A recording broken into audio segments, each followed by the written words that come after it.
kuasa hukumnya Deddy Mulyadi KDM akan melaporkan saya, katanya lapor polisi. Oh silahkan. Tentunya kami akan mendampingi dalam hal kepentingan hukum Mbak Lurah Jujun dan Lurah Dede berkaitan dugaan apa yang disangkakan. Tetapi ada diksi yang disampaikan bahwasannya ini langsung kepada tuduhan. Nah, secara etik dan dalam koridor hukum ini sudah tidak elok. Dan itu disiarkan dalam medsos, disampaikan tuduhan langsung, bukan dugaan. Tapi menurut kami, saudara kita, teman kita ini yang namanya Pak Ilyas ini tidak mendasar. Perlu juga kita pahamin ya, Pak Ilyas ini kan sosok yang namanya seorang praktisi hukum, dan ketepatan beliau juga sebagai penerima kuasa yang melaporkan adanya pengerusakan. Ya. Ini ada irisannya lah ya, dengan adanya kekecewaan beliau dengan klien beliau yang melaporkan Pak Lurah dengan Pak Lurah Dede ini ke Polres ini kayaknya ada irisan ya, ketidakpuasan, ketidaksenangan ya. Jadi kalau kita sebagai praktisi itu jangan kita membuat suatu perasaan benci, harus ada dengki ya, tidak boleh seperti itu, harus sesuai dengan koridor lah ya. Sosok Elyasa Budianto, Ketua Koalisi Aksi Menyelamatkan Indonesia, kami, Cabang Karawang, menjadi sorotan setelah secara resmi melaporkan Gubernur Jawa Barat Deddy Mulyadi dan Kepala Desa Wadas Junaedi ke Komisi Pemberantasan Korupsi, KPK, terkait dugaan penyimpangan proyek normalisasi sungai. Laporan bernomor 077 KMIK-RW 11/2025 yang ditandatangani langsung olehnya diterima KPK pada 1 Desember 2025, menyoroti kejanggalan proyek di Desa Wadas dan Sukamakmur, Teluk Jambe Timur, Kabupaten Karawang. Sebagai pengacara kondang dan aktivis pengamat kebijakan publik, pemerintahan, serta isu sosial kemanusiaan, Elyasa Budianto dikenal berani dan tegas dengan jargon menegakkan keadilan lawan kezaliman. Ia pernah mendaftar sebagai bacalek DPRD Karawang Dapil V dari Partai Umat pada pemilu 2024, dengan visi menjadikan DPRD sebagai rumah rakyat sejati yang menampung aspirasi dan melindungi yang tertindas. Pengalamannya mewakili warga Wan Cimekar dalam gugatan class action terhadap Pemkab Karawang soal pengelolaan sampah Pas Jalupang semakin memperkuat reputasinya sebagai pembela hak rakyat. Dalam laporan KPK kali ini, Elyasa menyoroti tidak adanya papan proyek, ketidakjelasan anggaran seperti ABT dan dana taktis, penyalahgunaan wewenang di wilayah PJT 2 BBWS, serta kurangnya rekomendasi teknis sesuai Perda RT RW dan Perbub Karawang. Ia juga mengungkap dugaan pemaksaan lahan warga Dusun Karangsinom, yang menurutnya difasilitasi kepala desa atas perintah gubernur.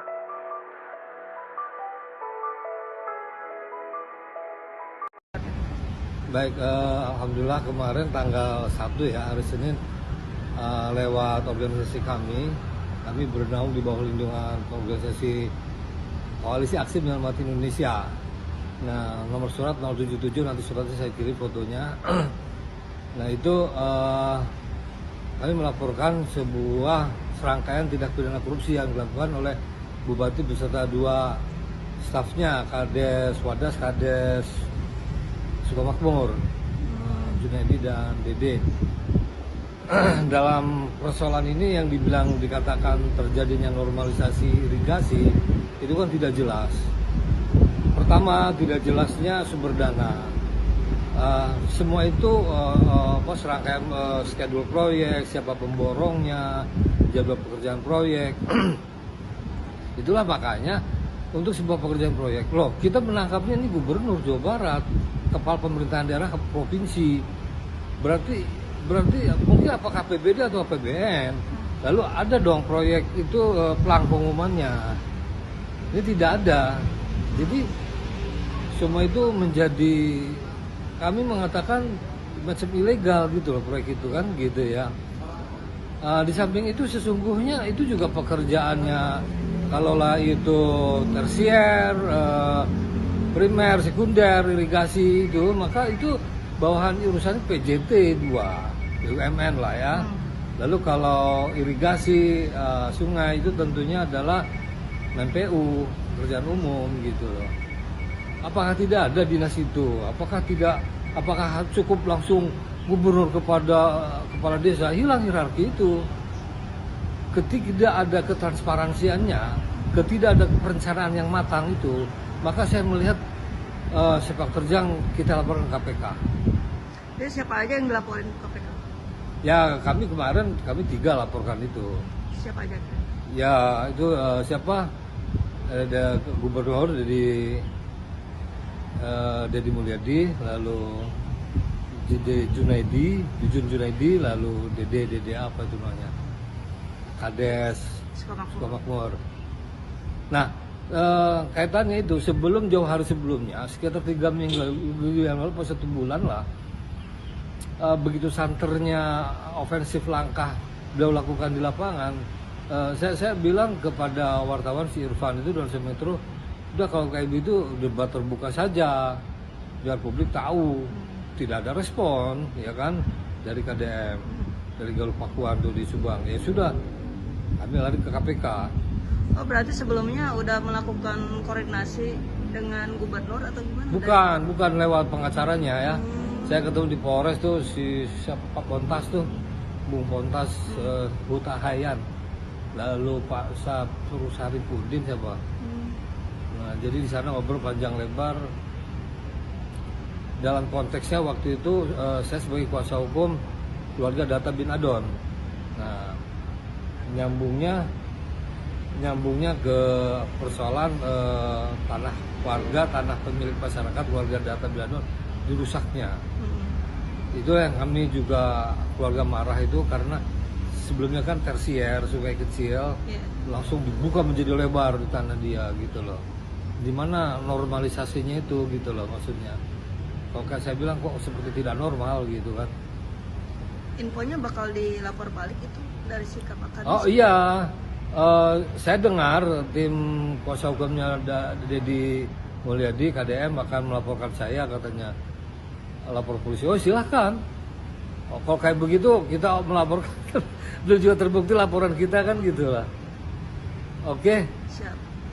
Pada rekan-rekan media, apa yang sudah beredar bahwa nama saya dan Perura Pak Dede ini, Sukamakmur ini, tentunya itu adalah salah satu, kalau menurut saya ya, itu adalah fitnah ya. Karena kenapa saya melakukan pekerjaan itu atas dasar pekerjaan yang dilakukan Pemprov Jawa Barat. Itu adalah normalisasi Kali SS Pasir Panggang. Di mana yang saya sudah lakukan itu semuanya berdasar ya, karena dari pihak PJT dan BBWS itu sudah bekerja sama melimpahkan kepada Pemprov Jabar itu ya. Nah di situ ada tuduhan bahwa saya itu melakukan pengerusakan ya. Pengerusakan dari mana? Saya itu bekerja itu berdasarkan fakta-fakta yang dimiliki oleh PJT maupun BBWS itu ya, menurut peta dan data-data tanah mereka itu. Saya tidak merasa bahwa saya itu melakukan pengerusakan tanah dia yang diklaim oleh ahli waris gitu. Dan saya juga sudah berupaya, apa yang dia miliki, salah satunya SPPT itu, bahwa letaknya itu bukan di situ ya gitu. Makanya kenapa saya berani, dan di situ udah jelas pada tahun 1967 itu kali itu sudah ada, masih ada buktinya batu itu ya itu. Makanya di sini saya sebagai pelaksana, petugas ya, yang mengawal apa yang diperintahkan oleh Pemprov Jawa Barat itu agar mengawal semua pekerjaan. Karena kenapa? Walau bagaimanapun saya ini adalah aparatur pemerintahan yang paling bawah. Tentunya ini program untuk kebaikan masyarakat Kabupaten Karawang. Saya ini harus ikut andil ya dalam mengawasi dan pengawasi dalam pekerjaan tersebut. Apa yang dilakukan oleh Pemprov selama ini? Yang pertama adalah normalisasi SS Pasir Panggang. Yang kedua, pembongkaran bangli-bangli yang ada di Tol Karawang Barat. Intinya itu semuanya tujuannya itu untuk berbenah ya, dan menata kota Kabupaten Karawang supaya bersih, indah, ya enggak? Nah itu tujuannya. Nah di sini saya ini katanya ini ya dilaporkan kepada KPK menyebut nama saya, bahwa saya dan Perura Dede ini adalah pelaku korupsi gitu kan, ya enggak? Nah ini, sedangkan pekerjaan ini baru diawali sekarang, belum selesai, ya enggak?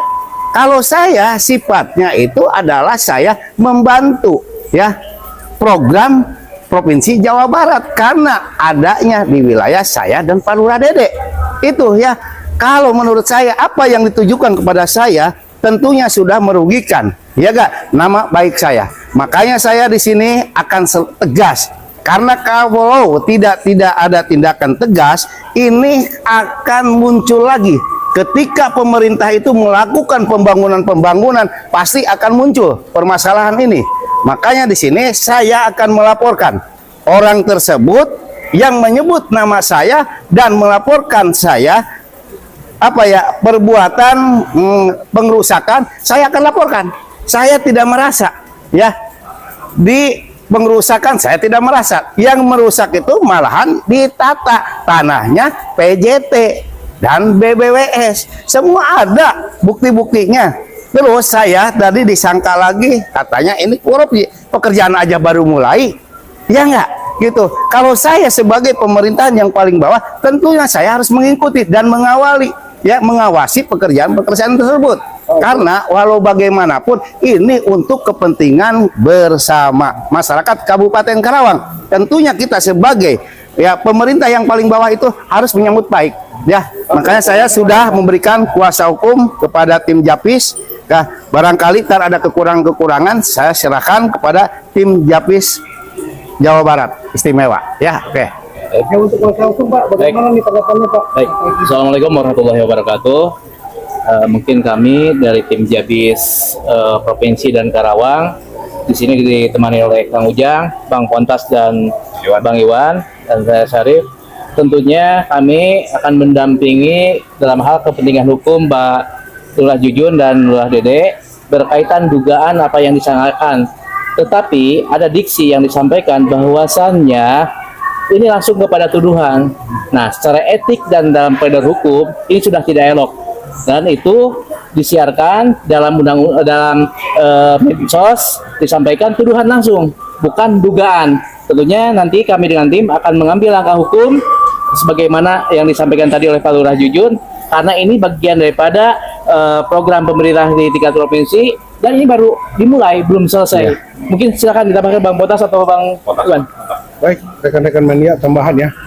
Betul, kita juga sudah analisis terkait masalah statement yang di media ya. Perlu juga dipahamin ya, Pak Gubernur juga melaksanakan program ini sudah ada MOU ya dengan Pemprov Jawa Barat, PJT, Jasa Marga, dan BBWS dan Pemprov Kabupaten Karawang. Di dalam MOU itu sudah jelas bahwa semua pelaksanaan yang namanya baik normalisasi, baik terkait masalah penataan untuk ketertiban keindahan yang ada di Karawang Barat itu dilaksanakan oleh Pemprov Provinsi, sudah jelas. Jadi apapun yang dikatakan saudara kita Pak Yas itu tidak ada yang namanya bahwasanya Pak Gubernur itu melakukan kewenangan secara pribadi, itu tidak jelas, tidak mendasar lah ya. Itu dulu yang perlu harus disampaikan sama kita. Kedua, terkait masalah yang adanya surat terkait masalah tidak ada sosialis itu salah benar. Kami tim Jabis, tim Jabar Istimewa mendampingi selalu Pak Lurah dan kita juga sudah menanyakan semua masyarakat yang berdampak ya dengan pembongkaran itu, mereka juga sudah menerima surat sosialisasi dari Provinsi Jawa Barat. Ada surat 3 kali disampaikan supaya ini semua yang namanya bangli, bangunan liar yang tidak mempunyai izin, yang menempatkan tanah negara segera harus ditertibkan dan dikembalikan lagi fungsinya seperti semula. Tapi walaupun begitu, Pak Gubernur itu cukup bijak. Beliau walaupun sebenarnya bangunan-bangunan liar, baik yang namanya bangunan yang berdiri di BBWS atau PJT, beliau juga selalu memberikan suatu ya yang namanya baiklah ya ke Rohiman ya. Dikatakan ada bantuan lah buat yang pemilik itu. Jadi saya rasa semua juga masyarakat, hampir semua rata-rata masyarakat yang berdampak itu merasa senang dan puas gitu loh. Dan bukan hanya segitu saja, dari Pak Gubernur juga ada kebijakan bahwa beberapa orang yang tidak mampu juga akan disiapkan nanti lahan-lahan untuk dialokasikan ya, direlokasi gitu ya Pak Lurah ya. Itu sudah dilakukan. Jadi menurut kami saudara kita, teman kita ini yang namanya Pak Ilyas ini tidak mendasar. Perlu juga kita pahamin ya, Pak Ilyas ini kan sosok yang namanya seorang praktisi hukum dan ketepatan beliau juga sebagai penerima kuasa yang melaporkan adanya pengerusakan. Ini ada irisannya lah ya, dengan adanya kekecewaan beliau dengan klien beliau yang melaporkan Pak Lurah dengan Pak Lurah Dede ini ke Polres ini ada irisan ya, ketidakpuasan, ketidaksenangan ya. Jadi kalau kita sebagai praktisi itu jangan kita membuat suatu perasaan benci, harus ada dengki ya, tidak boleh seperti itu. Harus sesuai dengan koridor lah ya, harus sesuai dengan hukum lah. Jadi jangan sampai ada pun perjuangan-perjuangan dari sisi untuk kepentingan masyarakat itu kalau dibuat dengan perasaan ada kebencian secara pribadi itu tidak bagus lah sebagai kita sebagai praktisi hukum. Makanya kami berharap rekan kita yang namanya saudara Lisya stop untuk memberikan training terkait masalah media sosial. Dan betul kata rekan saya Pak Saripudin, ya kami juga tidak akan tinggal diam. Kami akan melakukan langkah hukum nanti ke depannya. Nanti seperti apa kita harus menunggu ini arahan karena kami sudah menerima kuasa daripada Pak Lurah Junaidi dan Pak Lurah Dede ya. 8 advokat. Kita sudah membentuk 8 pengacara. Kita sudah berkolaborasi dengan pengacara dari Jawa Barat, Provinsi Jawa Barat. Itu mungkin tambahan dari saya ya, dari Pak Ujang.